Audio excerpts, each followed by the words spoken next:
not despise small beginnings. I've seen God use the small to make just great. And so that's exactly where you two are going.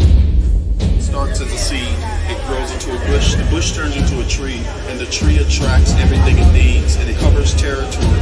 You see the tree that's inside the seed. I give him permission to put this seed in the ground in LA, in California, in the United States, in North America, and in the world. Hey man, many blessings. Welcome to House 633. My name is Pastor Halton, and it is such a pleasure to be with you guys today.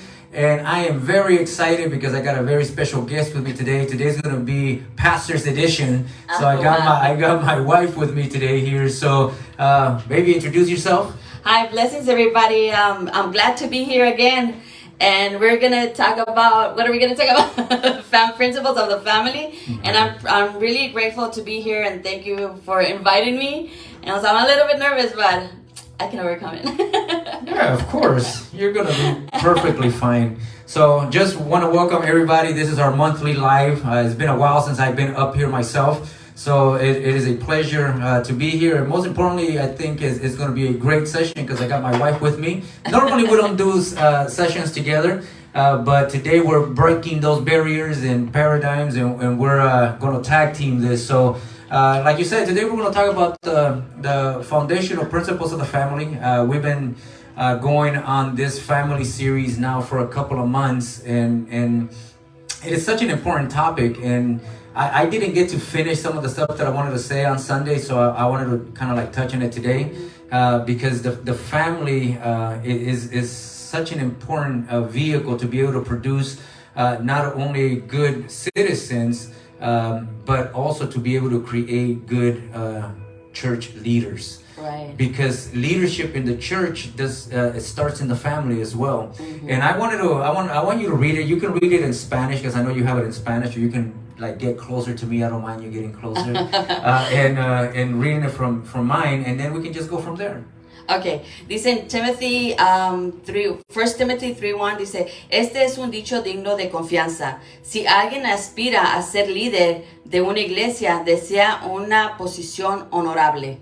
Man, that's good. So this is a trustworthy saying. If someone aspires to be a church leader, he desires an honorable position. Mm-hmm. And right now, you know, one of the things that I see is that there's a lot of desire outside for people to serve within the church.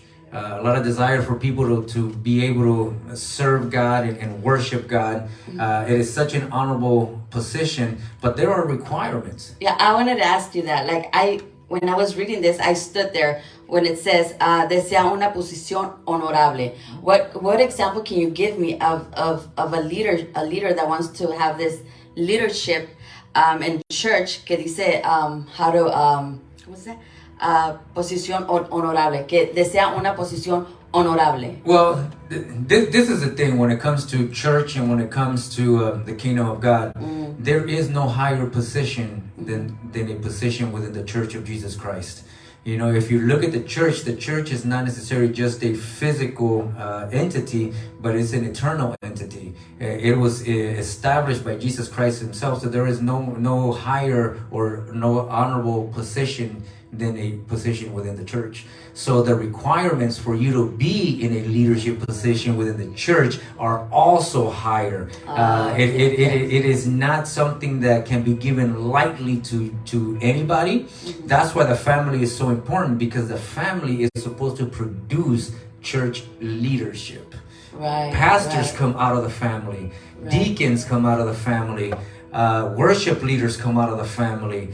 Apostles come out of the family, prophets come out of the family. And it is crazy, but because right now, as I hear the youth talking about marriage, they really don't know what marriage is. And that's why the church is very important to come and to learn how to take over a family. Because they don't know what a family is. Because unos they came with fathers that were there, but they weren't there. They weren't present. And and other kids, where their parents weren't there, either the father or the mother are missing, so they don't know what the structure of the family is. So this is why they have to come to church, because from here they have to learn. Is that what you're saying? That's why it says here that whoever wants to be a church leader desires an honorable position. But how do you end up in that position to begin with? You begin with basically within the structure of the family. You have to have a father, you have to have a mother, you have to have them train you, you have to have them discipline you, you have to have them be present in your life so that they can teach you the expectations of Christ, so that you can come into the church, because the family is more important than the church. Right. So as a matter of fact, the church doesn't even build families, it's the families build church.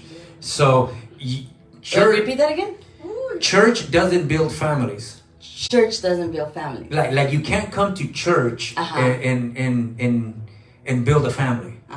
It's the other way around. You actually have to have a family so that we can build a church, because the church came out of the family. Yes. So a lot of people don't understand. Like for example, you just don't become a prophet. Right. And you just don't become an apostle. You just don't become an evangelist or a pastor or a teacher. Right. Where do you learn these things?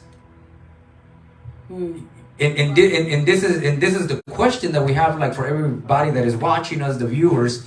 Like, where do you learn to be a good leader in the church? Is it through seminars? Is it through conferences? They help. And they're good to go and attend and to be able to invest in yourself. But the family is the institution that builds pastors. The family is the institution that builds apostles. The family is the institution that builds evangelists and pastors. So why does Paul tell Timothy, this is a trustworthy saying? If someone aspires to be a church leader, he desires an honorable thing. It's good that he desires it. But then, where does he learn the structure from? Where does he get his training from? Where did he get his morals, his ethics, his values, his character? It's from the family. Wow. The family is who puts that and builds that into the child, so that when he grows up, he can go into the church and be an effective leader. Wow. And that's the reason why the church is in the condition that it's in. Because families are broken. Yes. So that's why the Apostle Paul, we're going to continue reading. This is really good stuff. We're going to continue reading, because that's what the Apostle Paul comes and says, hey, this is an honorable position. Why? Because there's nothing more honorable than to serve God. Right. You can be a CEO of a multi-million-dollar company making $1 million a year, and it's still not honorable enough. Oh, yes. But you can be a deacon. You can be a server within the church, and that position is more honorable than making $1 million. Right, right. But how do you become honorable? Honorable, you learn honor from your family. The church doesn't teach you honor. Wow. The family does. Oh gosh, we're mal. Yes, we're upside down. That's what we're teaching. And we're going through this process. So now let's go through the list and read the list. I feel like I'm really learning again. Yeah, that's good. Así que el líder de una iglesia debe ser un hombre cuya vida sea irreprochable. Okay, let's stop there. That's the first requirement. If you aspire to be a leader within the church, you have to have a life that is above reproach. What does that mean? It means that you have to have a good reputation. Yeah. You know what I mean? Yes. So they can't be saying, "Hey, this guy is a jealous person. This guy is a hateful person. This leader, this church leader." This guy is serving in a position of honor, but he treats other people with disdain, with disrespect, with no love. He thinks that he's better than them because he's serving in a position of honor in the church, so he treats other people like if they're less. Okay. His reputation in the church is like he's a good server, but if you ask his wife, he beats her. he drinks too much alcohol. You know, he does extra things that he shouldn't be doing. So his life has to be above reproach. You can't be somebody that and I'm gonna, you know, some people are gonna take this the wrong way, and I want you to take it that way. If si el saco te queda, you know, Póntelo. put it on. If a church leader does not love his wife, but comes to the church and pretends to love his wife, he's not qualified to serve within the church. Wow, you see that often. You go to churches and you don't even know who the husband is or the Yeah. wife is because they don't even sit together. Yeah. So I've served in churches, and like I said, I don't want to throw nobody under the bus, that I was there for years and I didn't know who they were married to. Yes. But like for us, you know, I'll put me and you in the mix. You know, we've been married for 21 years. And for 21 years, 23 years. Oh, that's right, we're 2023, huh? Yes. 23 years, I stand corrected. I don't think we've ever separated.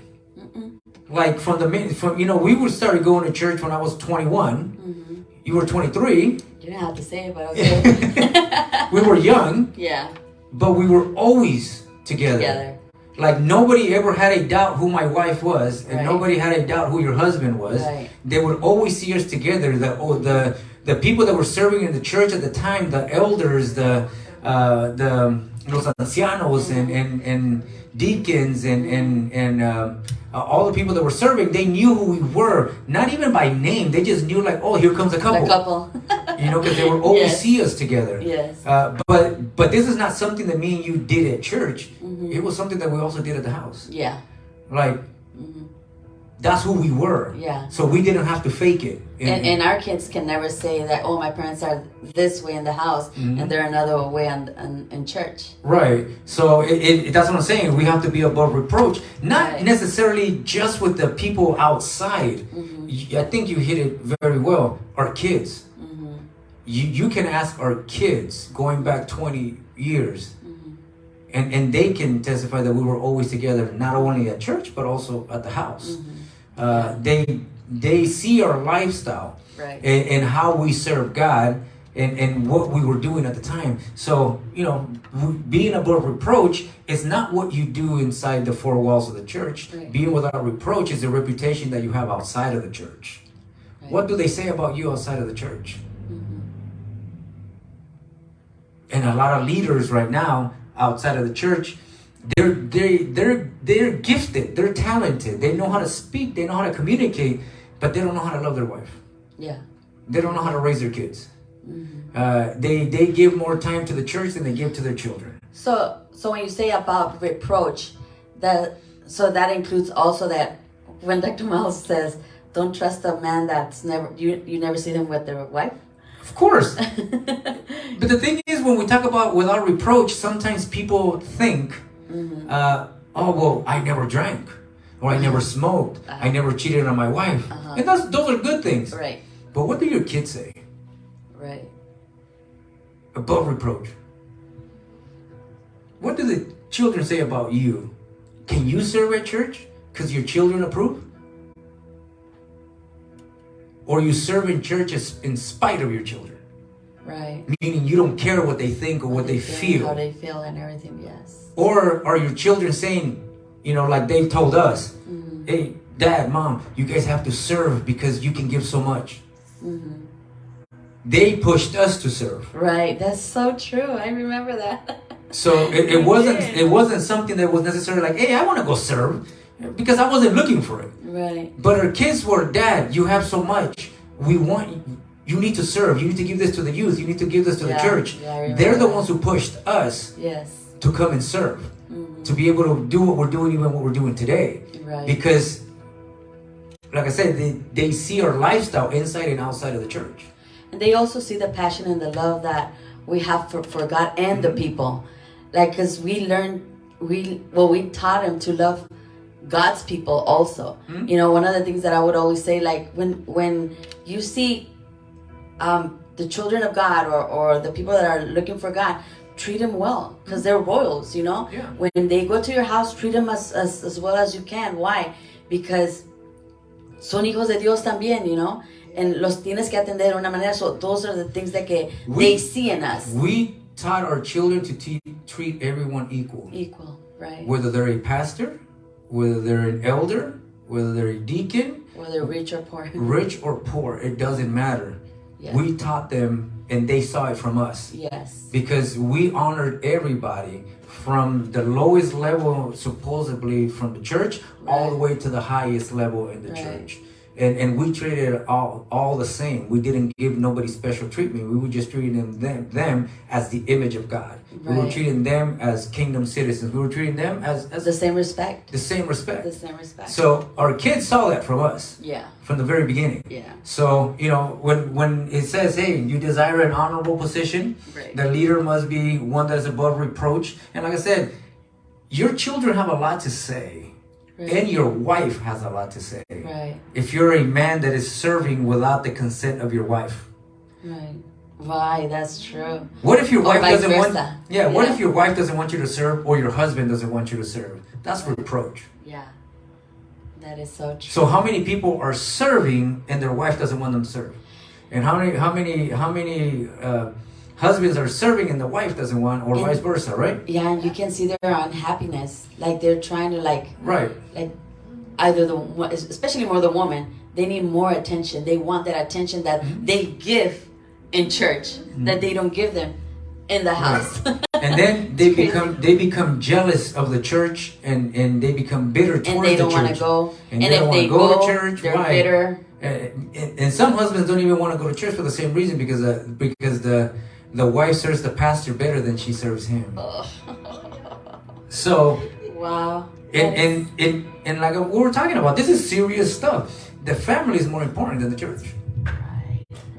And we're not putting the church in a secondary spot. The church is very important as well. But if we're going to have a strong church, we have to have a strong family first. Right. So the foundation of the family has to be strong. And he says, if you desire to be able to come and serve into the church, then you do desire an honorable position. But we got to make sure that you're above reproach. We got to make sure that nobody is getting bitter because you're serving.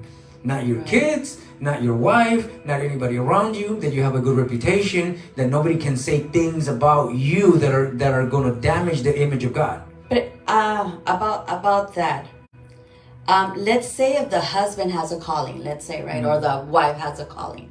Well, I don't know. Well, explain this to me. They want to serve, but one of them doesn't want to because they don't have that passion or that love to do God's will.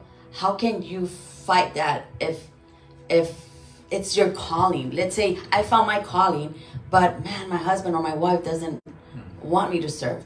Doesn't, porque por mis hijos, o por mi esposa, o por mi esposo. Like, then ¿dónde queda the calling? If the family is in order, the calling is easy. There will be no struggle with the calling. Like, for example, the reason I'm able to do what I do here, to work, to pastor, to be a husband, to be a father, to do the things that I do, is because everything's in order. So there is no distraction. There is nothing pulling me in different directions. So it allows me to be able to hear the voice of God and activating what He wants me to do. Now, the calling is, you know, this is going to open the can for so many things. Right. Did you marry the right person? Or did you just date and ended up staying with the person that you're with, and she's not compatible with you? Because when we read the Bible, it says that God laid Adam to sleep, He pulled the rib and made somebody that was compatible to him. Compatible means that they're both equal in value, that they both have the same calling, that they both have the same passion. They're different individuals. We're built different. Like, for example, me and you, we're built totally different. Everything that I have, you don't have. And everything that I don't have, you have. But we're compatible because it makes us one. And it makes us be effective, because the things that I can't do, I just have to be able to submit to you and just let you run with it and do it. And the things that you can't do, you just submit to me and I run with it and we do it. None of us is better. I'm not better than you and you're not better than me. We're a team. We're one. So let's say we're married. We are married. Okay, we're married. But let's say that you have the calling, right, Pastor? But I just don't want nothing to do with God. But we're married already. I just want to take care of my kids. I just want to take care of myself, and I just want to do me. There ain't such thing as a calling for the husband and a calling for the wife. There's one calling. There's one vision. There's one purpose, and we all share it. We don't have our individual stuff. So in our case, for example, if I was called to pastor, for say, I think this is your question. If I was called to pastor, but you don't want to be in the pulpit, you don't want to be a public speaker and give word, but you're gonna make sure that my house is in order. You're gonna take care of my kids. You're gonna cook for me. You're gonna wash for me. You're gonna do all the things. That's part of the calling. Because by you doing all of those things for me, you're allowing me to pursue what God wants for my life. You don't have to be in ministry. Right. And I think that's one of the biggest struggles that marriages have, where they think, oh, we both have to serve within the church. No, maybe I'm gonna serve within the church, but you're gonna serve me from the house. Yeah. You're gonna clear out the way so that I can be able to come up here and have no obstacles. Right. And I'm not gonna pressure you to do something that you're not supposed to be doing either. So like, hey, you need to get ready and you gotta preach next week. Right. And you don't have that in you. That's putting a burden on you. Right. Your calling probably was to make sure my house is clean, my food is done, to shop with me, to take care of me, and make sure that I have no stress so that I can come up here and do my function. Right. I just gotta understand where you fall within the calling. Right. Right. But the problem that we have in ministry is that whoever goes into ministry wants to pull the other one, like if they're supposed to be there as well. Oh, that's sad. And that's because I say it's sad because I've seen ministers or wives that they're in depressed mode because they're being forced to do something they don't want to do. Forced to do something, and they think they think that the suffering is, ¿cómo se dice? El sacrificio para Dios. Yeah, the sacrifice. I have to sacrifice myself to be able to serve God. No, you become a living sacrifice when you make my life easy. That's good. So Good. for all the women that are out there, your service to God, your ministry to God would be making sure that your husband is happy and stress-free so that he can serve. Wow, that's good. Not create a burden for him. Because that's what happens. The husband thinks that he's serving God, and now the devil is using you to attack me. It's like, no, you have no understanding. Yeah. It's like, let your wife be your wife.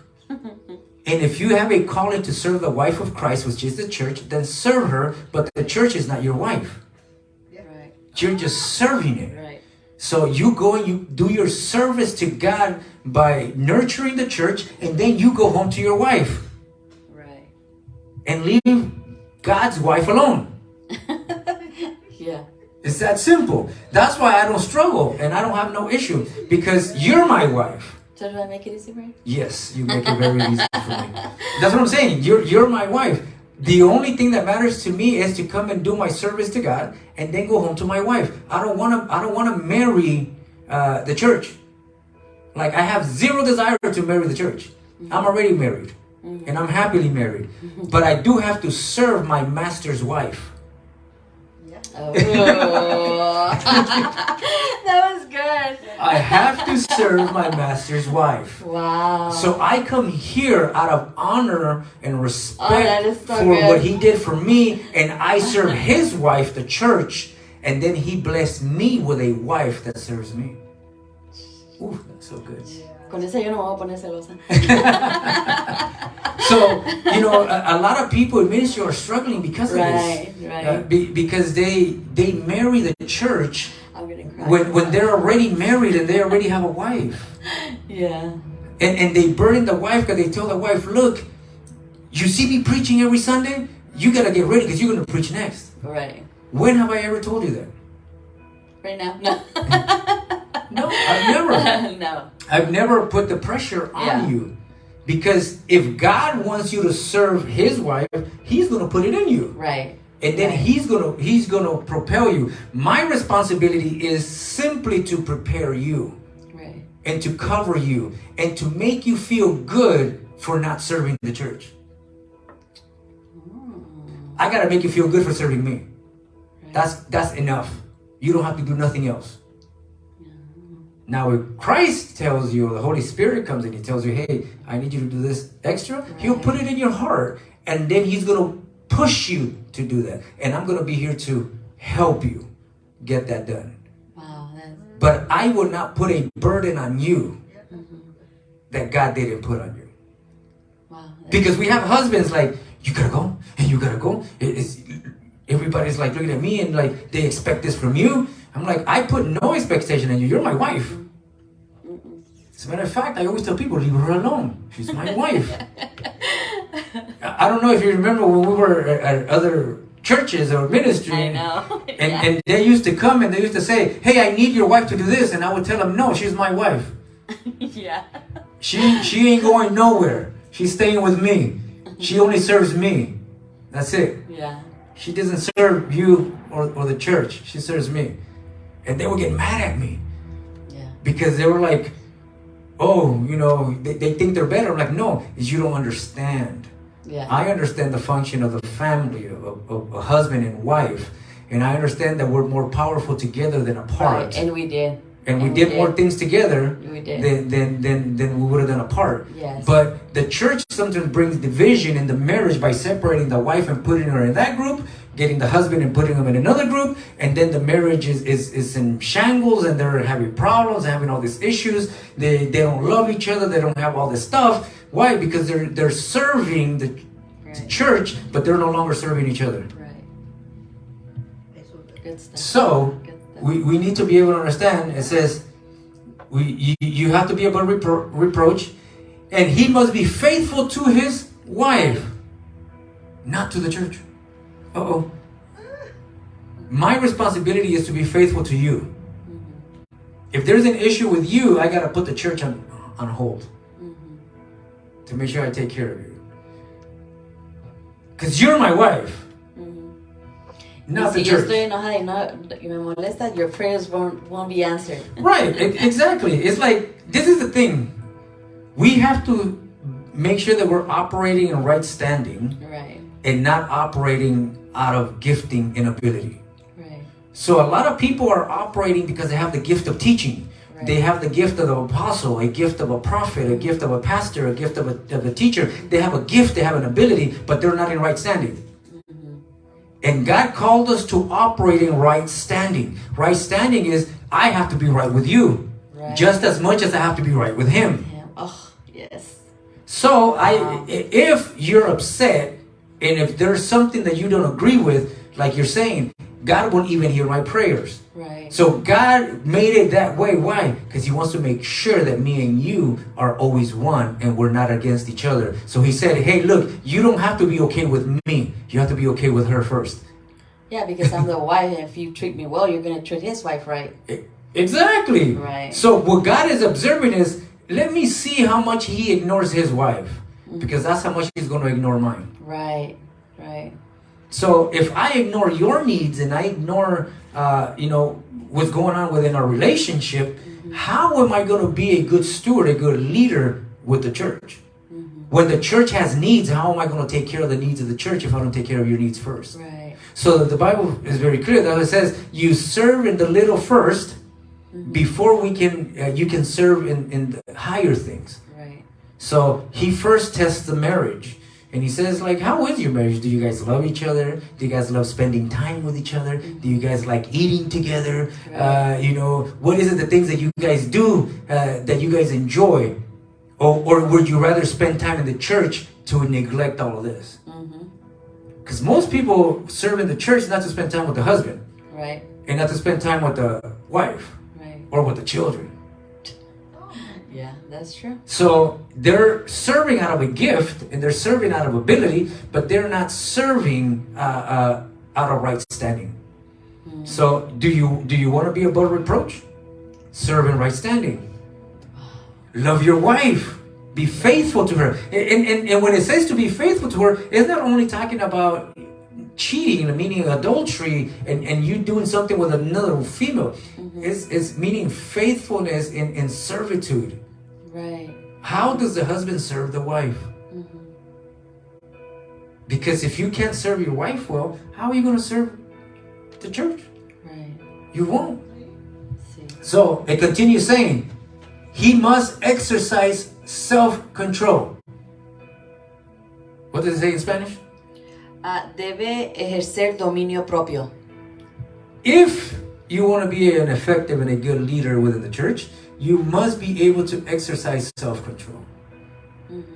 There are things that you're going to want to do Right. We were talking about that. that you're not going to be able to do. Right. Self-control. There are places that we can be Right. when we weren't called to serve, but places we can't be when we know that we were called to serve. Right. Yes. There are things that we were able to do at 21 that we're not able to do now. You're right. Not because we don't want to, You're right. not because we don't have the desire, but because we have self-control. It's like, man, if I go to this club, or I go to this, nightclub, or dancing, or do this, and somebody sees me there, it might cause them to close themselves. So I have to have self-control and say, hey, yes, I do like dancing, and I do like doing this thing, but I'm going to exercise self-control because of the honorable position. Oh, yes. So serving in the church is so honorable that it dictates that I have self-control. I have a calling to become a pastor, and that position is so honorable that I don't get to drink anymore. Because, Christians nowadays like, well, what's the matter with 1 or 2 or 3 or what's the matter once in a while here and there? Well, if you want to be above reproach, you exercise self-control so that you don't have nothing obstructing your calling. Right. Oh, I'm so tired from work. You know how much I work. and Yes. and when have I missed? Why? Because the calling is so honorable that I won't miss. Right. Because you just can't say I want to serve the church and not understand the position. But going back to all of these things are taught in the family. And that's the reason there's no honorable leaders in the church. Because there's very few families. You see, that's where it's hard for me to understand. Like it starts in the family when the families are destroyed, even in Christianity. Right. Like they don't have this understanding. So it's hard for me to understand that. It's easy. I would think that you come to church to learn all of this. That's what they taught us. Yeah. That's what they taught us. Right. So keep on going. What you were saying? The guy thought that it was the church, pero it's so hard because the families are destroyed. The families are not there. One, they're not looking for God. They're just sitting down like to calmar su pena or whatever shame they have. Right. Just to calm it down. They just come to church and to feel good about themselves. But in reality, you can see their lives and their faith and their devotion to God. I'll back it up a little bit. I'm giving you the model. Like for me, when I teach the kingdom and I always teach from the model, not from where we're at. So the model that God created was the family. Right. And the family is what produces everything. Church leaders, government, communities, society, culture, everything comes from the family. Governments don't do that. Governments are formed by families. So I'm giving you the model what God expected and what God wants. Because the family was destroyed, and there wasn't a male and female with the man spirit inside of them to be able to be fruitful and be able to train the children and all this stuff. He instituted the church. So he created the church, and he said that the gates of hell were not going to prevail against the church. And then he said that he gave the church 5 gifts, what we call the 5 ministries. And that's the apostle, the evangelist, the prophets, the pastor, the teacher. Their function is to teach and bring to maturity the saints for their calling in ministry. Right. So the job of these 5 ministries is to be able to say, hey, we have to bring the family back together so that the church can be strong and that we can produce the things Right. that we're talking about right now. Wow. So We yes, have we have a lot to do. yes, a lot to do. So yes, if your family is broken, come to the church, but not to any church. You got to come to a kingdom church, a church that understands the kingdom, that can teach you this model, so that the next generation can have a family and be trained and become effective church leaders. Right. Right now, we have leaders that are operating by grace.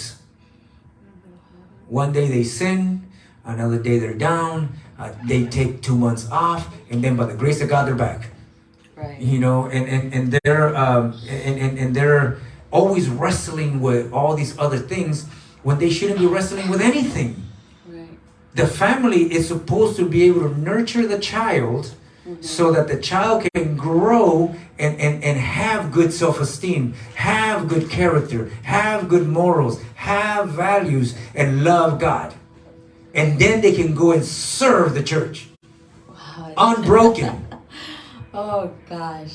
So when that child now gets up here in this pulpit, he's not going to be battling with sin. Because in his family, he never saw it. Yes. Yes. He's not going to be battling with alcoholism because he never saw it. He's not going to be battling with drug addiction because he never saw it. Right. What he saw is servitude to God, Right. worship towards God. People that were impactful in advancing the kingdom of God. So that's what's going to be the desire as well. Right. But it starts in the family. Right. That is so good, babe. So it says he must exercise self-control. If people only knew how much self-control I have, I know. we have, We have. because we serve the church. And because of the calling that's in our lives. Because we didn't have model families. Not you and not me. Yet, when we came together, we formed one. But it's taken 23 years for it to see the fruit of it. People think that everything is microwavable. We'll put it in the microwave and in 30 seconds it'll be done. It's taken us 23 years. Yeah. And it hasn't been easy. Right. We can look back for 23 years and see all of our journey and all of our sacrifices that we've done.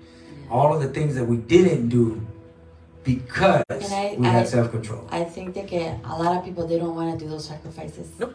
Those families, the parents, they don't want to, and for them it's a struggle. And it shouldn't be a sacrifice. It should be something normal. Yeah. And they take it as a sacrifice. It shouldn't be a sacrifice. But it's not a sacrifice to me. Exactly. But it should be normal in your life. Yeah. But unfortunately, there's a lot of families that they struggle so much in that. Yeah.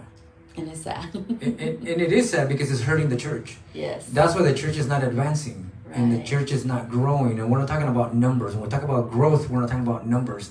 We're talking about spirituality. We're talking about character, morals, values, integrity. They're not growing in any of this stuff.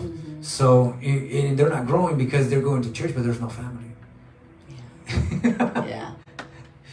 If the family was in place, it would just be a benefit to the church, and the church would become stronger, but they wouldn't depend on the church.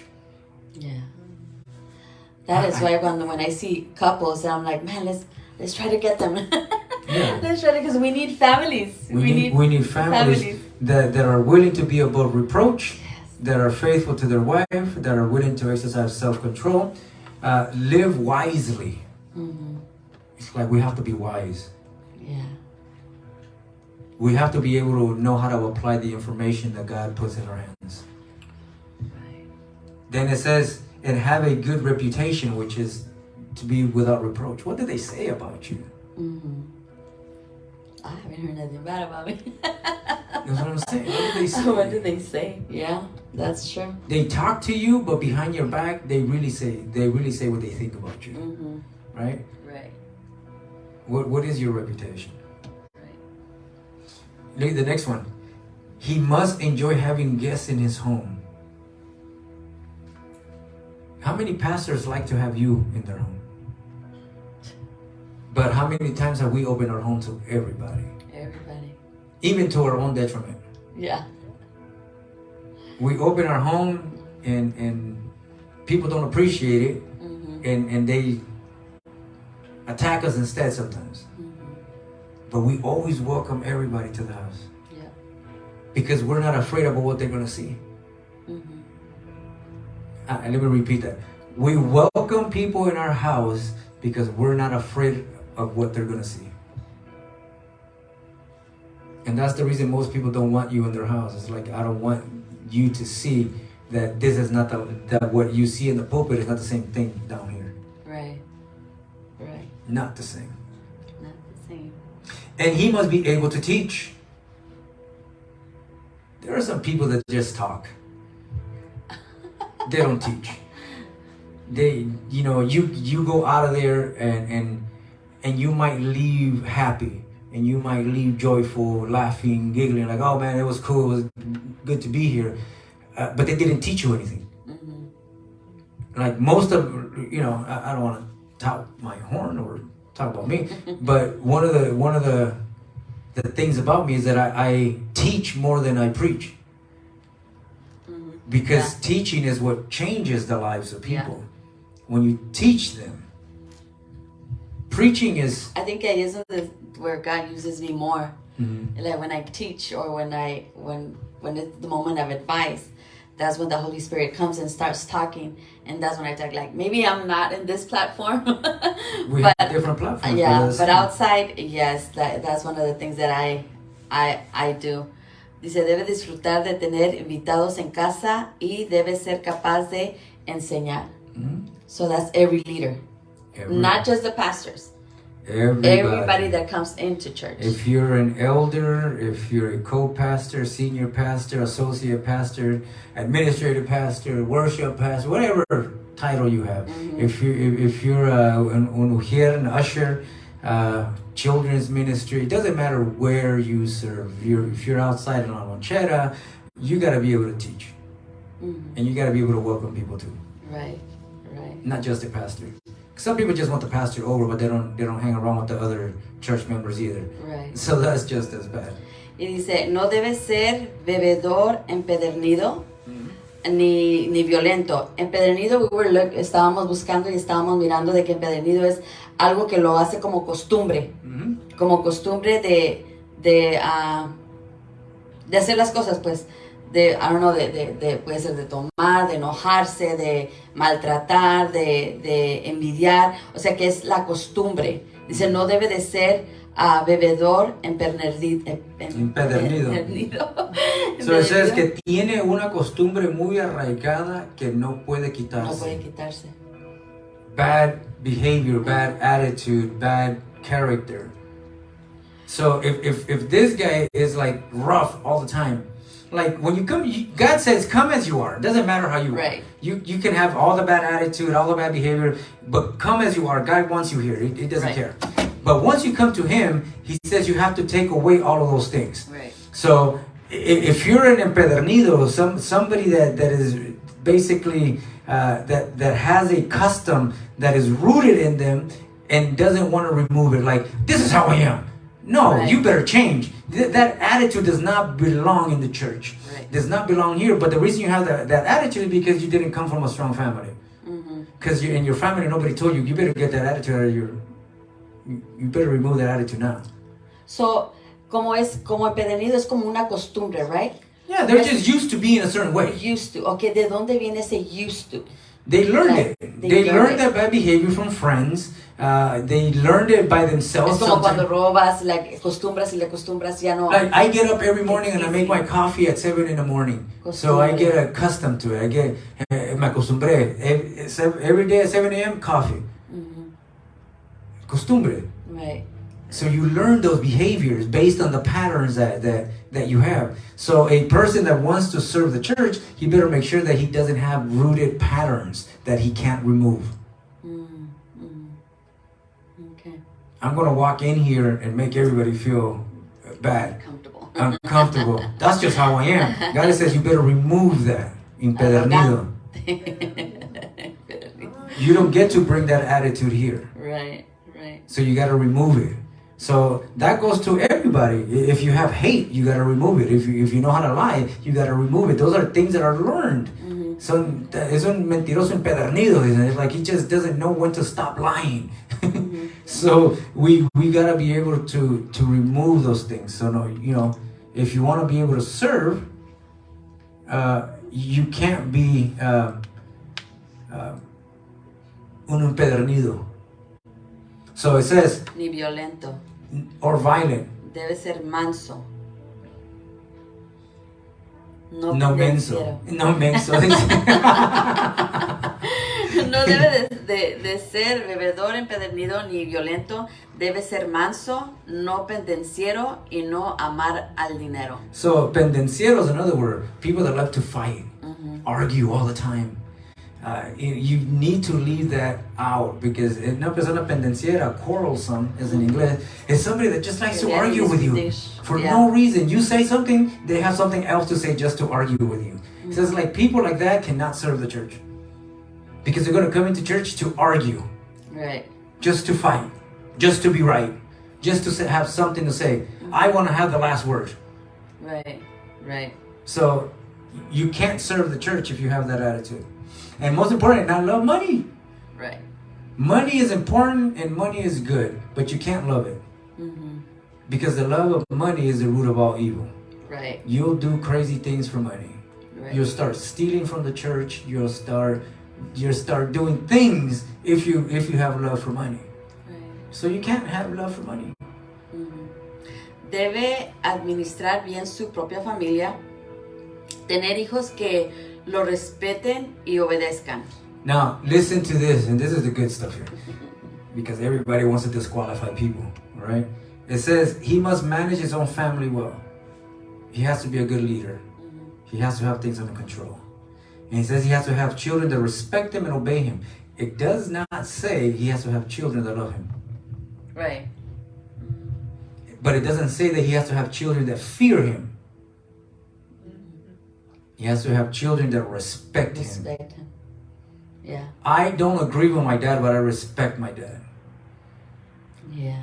I don't want to do what he's telling me to do, but I'm going to obey him. So, como padre, uno tiene que ganarse también el respeto de los hijos. And how do you win the respect?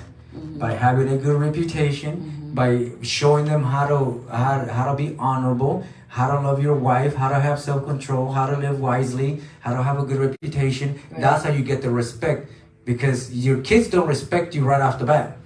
They Right. respect you when they see you keep your word. They respect you when they see that you follow through. They respect you when they see that what you say you do. That's what wins their respect. Even if they don't like what you're saying or telling them to do. Wow. So if you want to serve the church well, you got to make sure that your children respect you and they obey you. Wow. I'm talking about minors. Once they're adults and they want to do whatever Yeah. they want to do, they Yeah. do whatever they want to do. But I'm talking about your minor children under 18, the ones that live under your roof, or the ones that live with you. if Yeah, they're porque older. llegan a una edad donde ellos ya deciden lo que quieren hacer. Right. Right? Yeah. Dice, debe administrar bien su propia familia, tener hijos que lo respeten y obedezcan. Dice, porque si un hombre no puede administrar su propia casa, ¿cómo podrá cuidar la iglesia de Dios? Exactly my point. Wow, it's just what you said. Yeah. Exactly what you said in the beginning. Wow, that's So- crazy. The family is where the church leaders are raised up. It's where they learn to live a life above reproach. That's why we've taken so long with this family series. Right. Yes. Like, well, I've been trying to get out of it for a while, but I'm like, you know what? Families need help. And families are not a series. Family is a life. But also there's other families that they just don't care about the family. Yeah. They don't care about their own family, and like we want them to care, but they just don't care. Right. They just want to keep on doing their stuff that I can see that they're ruining their lives. Right. And we unfortunately, we can't do anything because the only thing that God won't violate is somebody's will. So if God won't violate that, then we shouldn't violate it either. We can't force anybody to do something they don't want to do. Right. And that is a principle that I am not willing to violate. and it is, and that's, you know, I know that people will sometimes get a little bit frustrated with me in those areas, because it's like, just tell them to do this, and I'm like, no, I'm not going to violate a principle, because you can't violate somebody's will. You can't force somebody to serve. Right. You can't force somebody to be honorable. You can't force somebody to have self-control. That is something that they have to desire. Naturally. Because if you read Timothy 3:1, it says, if someone aspires to be a church leader, he desires an honorable position. So if he desires an honorable position, then he should be willing to be able to have self-control, be above reproach, love his wife, live wisely, have a good reputation, enjoy having guests in his house, be able to teach, not be a heavy drinker, not be violent. He must be gentle, Right. he must not be quarrelsome, and he must not love money. He has to make that decision. I can't make it for him. I can only make that decision for me. Right.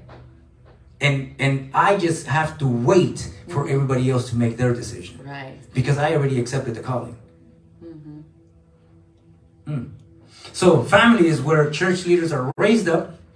It's where they learn to live a life above reproach. Family is where church leaders learn faithfulness to their wife. You don't teach faithfulness to your wife at church. You teach it in the marriage when your son sees that the husband is faithful to his mother. Right. And that he loves the mother, and that he won't betray the mother, that he takes care of the mother. That's where it's learned. Because they will learn it because they can see it. You can't teach something that they can't see. Right. How to exercise self-control, how to live wisely and have a good reputation. You learn that from the house, from the family, not from the church. Like the church will give you the knowledge, the information, but the family is the application. It's where it's executed, it's where it happens, it's where it's practiced. So they can, maybe I don't know how to love my wife and I got the information at church. So I got to take it back home, and now I have to implement it. I have to be wise. And now the information that I got from the church, I have to kiss you? Jesus Christ, I gotta kiss you. In front of the children? Wow. I have to hold your hand? Do you mean I have to hug you? Because people don't do that at home. We have to set an example. One of the things that that brought us, I think, even more. We were close, but that brought us even more together is when we didn't see a lot of examples grabbing their hands, walking with their kids, hugging and kissing, because back then it was like, you do that at home. Yeah. And we were criticized because we were not all over each other, but we would kiss, hug. We would kiss or hug, but people would see that. But for some people that was offensive, at least for the old people, that was offensive. And instead of, ¿cómo se dice? Apoyarnos, encourage us, because they didn't see that, because they didn't see other jóvenes. And I forget the name of this brother, man. Elias, I believe it was. He was the only one. He was a brother that used to serve in the church where we came from. And he was an usher. He would always serve outside. He would always see us when we would park the car and come holding hands with the children when they were small. And he was the only one that would stop us and say to us, like, I really enjoy seeing you guys. Yeah. Every time I see you guys holding hands and walking together as a family, really brings joy to my heart. And he was the only one that ever gave us encouraging words like that. Yeah. Not even our pastor. And he was the one that he was always with his wife too. Yeah. He was one of them too. Yeah. So I mean, there were very few and in between. Yeah. But we need to be able to encourage people nowadays. Right. That that they have to do that. They have to become models for other people to watch. Family is also the place where leaders learn hospitality. Yep, that's true. It's like That is so like for true. example, for people that don't know my wife has this ability. She's very hospitable. It is just natural in her. So one of the things that you say to the kids all the time is like, se ha comedido, levántate, serve them, do this, whatever. Because that's who you are, that's what you are, and you want to make sure that they're the same way Right. to serve other people too. So they don't learn it at church. When did they hear that at church? They heard it at the That's true. house. That is so true. They hear it from you all the time. Get up and serve them. When there's a Right. guest in the house, you ask them, do you want water? Do you want something to drink? Can I get you something? Why? Because they're the guest. You live there. Right. Right. But they and, hear and that not from only you. that, we set an example for the people that come into our house so that they can also become and see like, man, This is what that it looks made like. me feel good. Let me make other people feel good also. Yep. When they come into my house, let me be also polite. So at the same time, we're without teaching, we're teaching with our lives with what we're doing. So where do children learn to interact in society? They learn it in the family. So, and it becomes with this, it says families where the church leaders learn hospitality, how to treat other people, and learn to interact in society. So the first training ground for the children to be able to serve in the community and to serve in society is when they serve inside the house when they have a guest. I remember one day when we went the first time that we visited Rosana Noe, if they're listening. But sorry.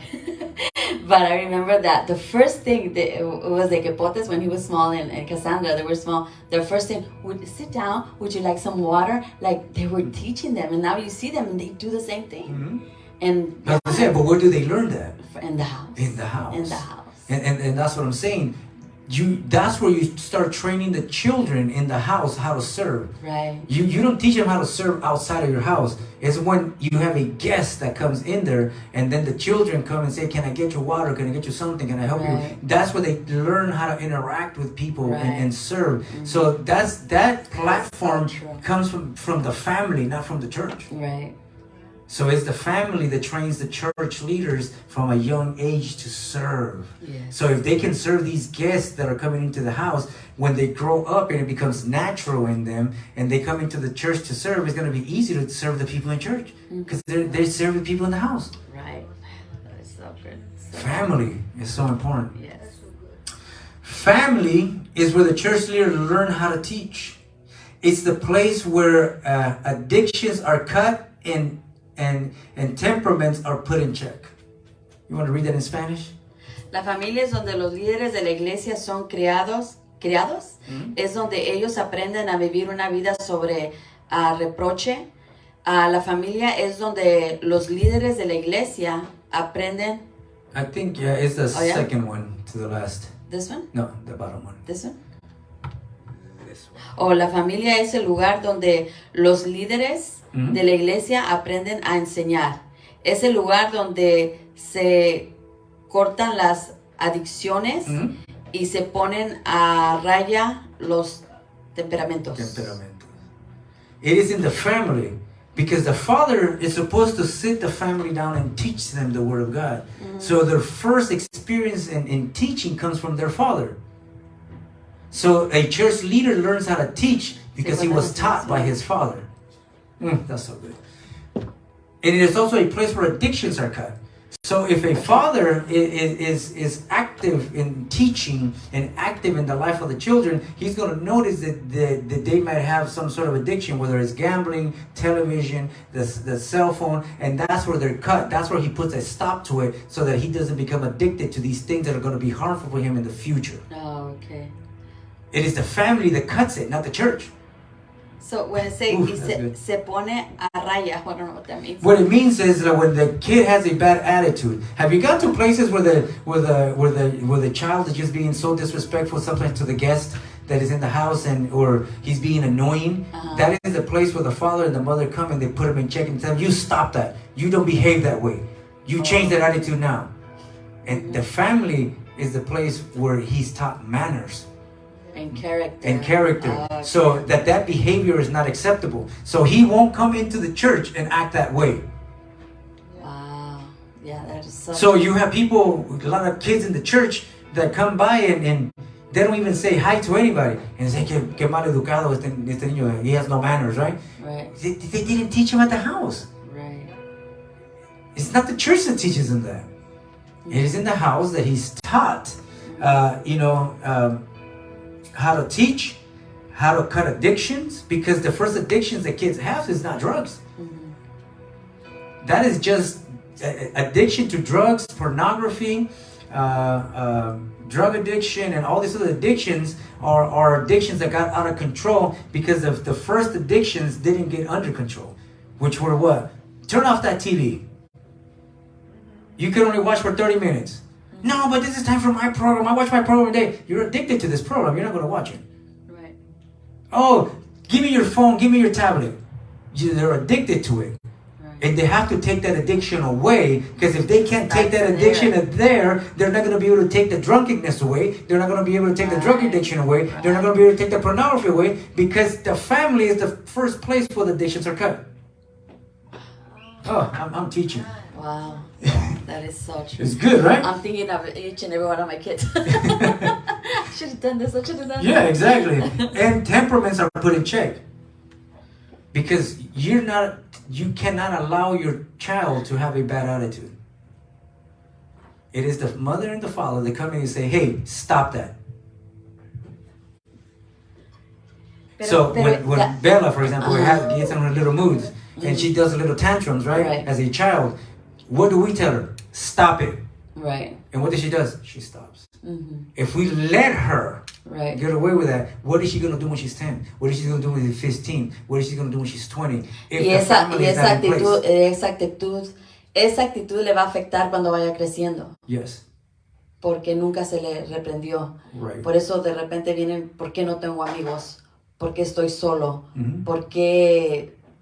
You ask any question. Right. Why? El why. Right. Because no fue reprendido, no fue exhortado, no fue And then they educado. come and say, oh, he has an evil spirit. No, he was never educated. Yeah, right, He was never reprimanded and never corrected. right. The family was not in place, was not in order. So it's not that he has an evil spirit, it's you didn't do a good job. Right. And lastly, because of the sake of time, family is a place where church leaders learn management, respect, and obedience. Read it in Spanish. La familia es el lugar donde los líderes de la iglesia aprenden gestión, respeto y obediencia. Gestión is management, leadership, how to set budgets, how to not overspend, how to be responsible, how to take control of things, how to put plans into motion. All of those things are taught in the family. Look, kids, we're going to pay the bills today. We have a light bill, we have a gas bill, we have a mortgage, we have a car bill, we have all of this, and we teach them how to manage. Right. Y fíjate que I've heard así parents donde they live with their kids, ya grown-ups, but they don't want to give them responsibility just because they can support them. But I think that that's wrong, Right. because you're not teaching them how to be responsible. Right. Los hacen sinvergüenzas. Yes. Even though, like, for parents, I think that for parents, they should, like, instead of saying because they live there and, oh, you know what, I have money, I can take care of them. Like, no, make It's them not about the money. It's You not need to about make the them money. responsible. You need to make them responsible. Like, dales biles, dales pagar la renta o su cuarto, whatever it is. Because if they leave, they're still gonna go pay another Somewhere room else. somewhere And else. they'll submit to somebody else's rules. Right, So better if they submit to yours. right.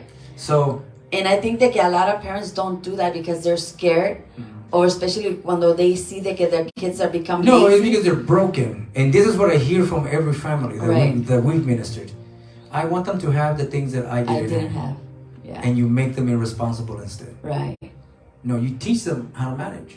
Right. Management starts at the house. Management starts like, hey, I already bought you one thing, and now you can't have any more, because you can't make them think that they can have everything. Right.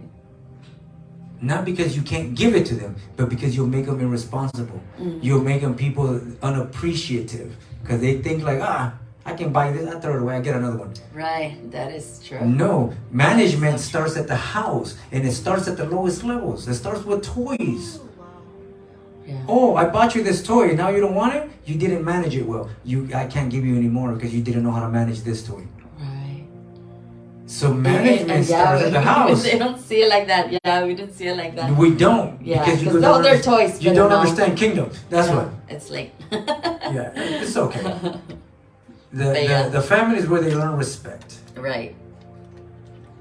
How are they going to respect God Mm-hmm. if they don't learn it at the house? I ain't going to church today. And the kid is like, yeah. We teach them to disrespect God, Right. to put God second. Mm-hmm. Obedience. I know that this is what the Bible says, but I don't think God is going to get that mad if I do it. Yeah. And we teach them to disobey. All of that is learned in the family. Y ponemos a nuestros hijos on top of God. Yes. They become our God. Yeah. And we have to be very careful. It's a very fine line. We have to take care of them. We have to honor them. We have to nurture them. But we got to make sure that we understand that they belong to God and not to us. Because if we think they belong to us, then we're going to overprotect them to a length where we're going to put them above God. Right. So we have to be very, very careful. And my goodness, look at the time. Time flew, huh? Mm-hmm. Wasn't that bad, was it?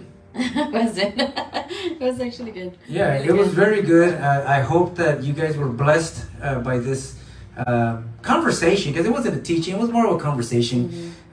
Please give us a like, share, so that other people can be blessed as well, and that they can also learn the importance of the family. Family is very important. I might even go at one more session with the family. I don't know, because it's just like so much. Right. And we got to be able to get this message out there to the families, because families need to get back in place. They need to get back in right standing, so that they can produce the children that are going to be able to make the next generation of church leaders more effective. Right. And that's what we're looking for, because we need to be able to have all of these things. Everybody wants to serve God, but nobody wants to be honorable. Mm-hmm. Yeah. Everybody wants to serve God, That's but true. there's so much reproach that it doesn't let them serve. Right. So much guilt that it doesn't let them serve.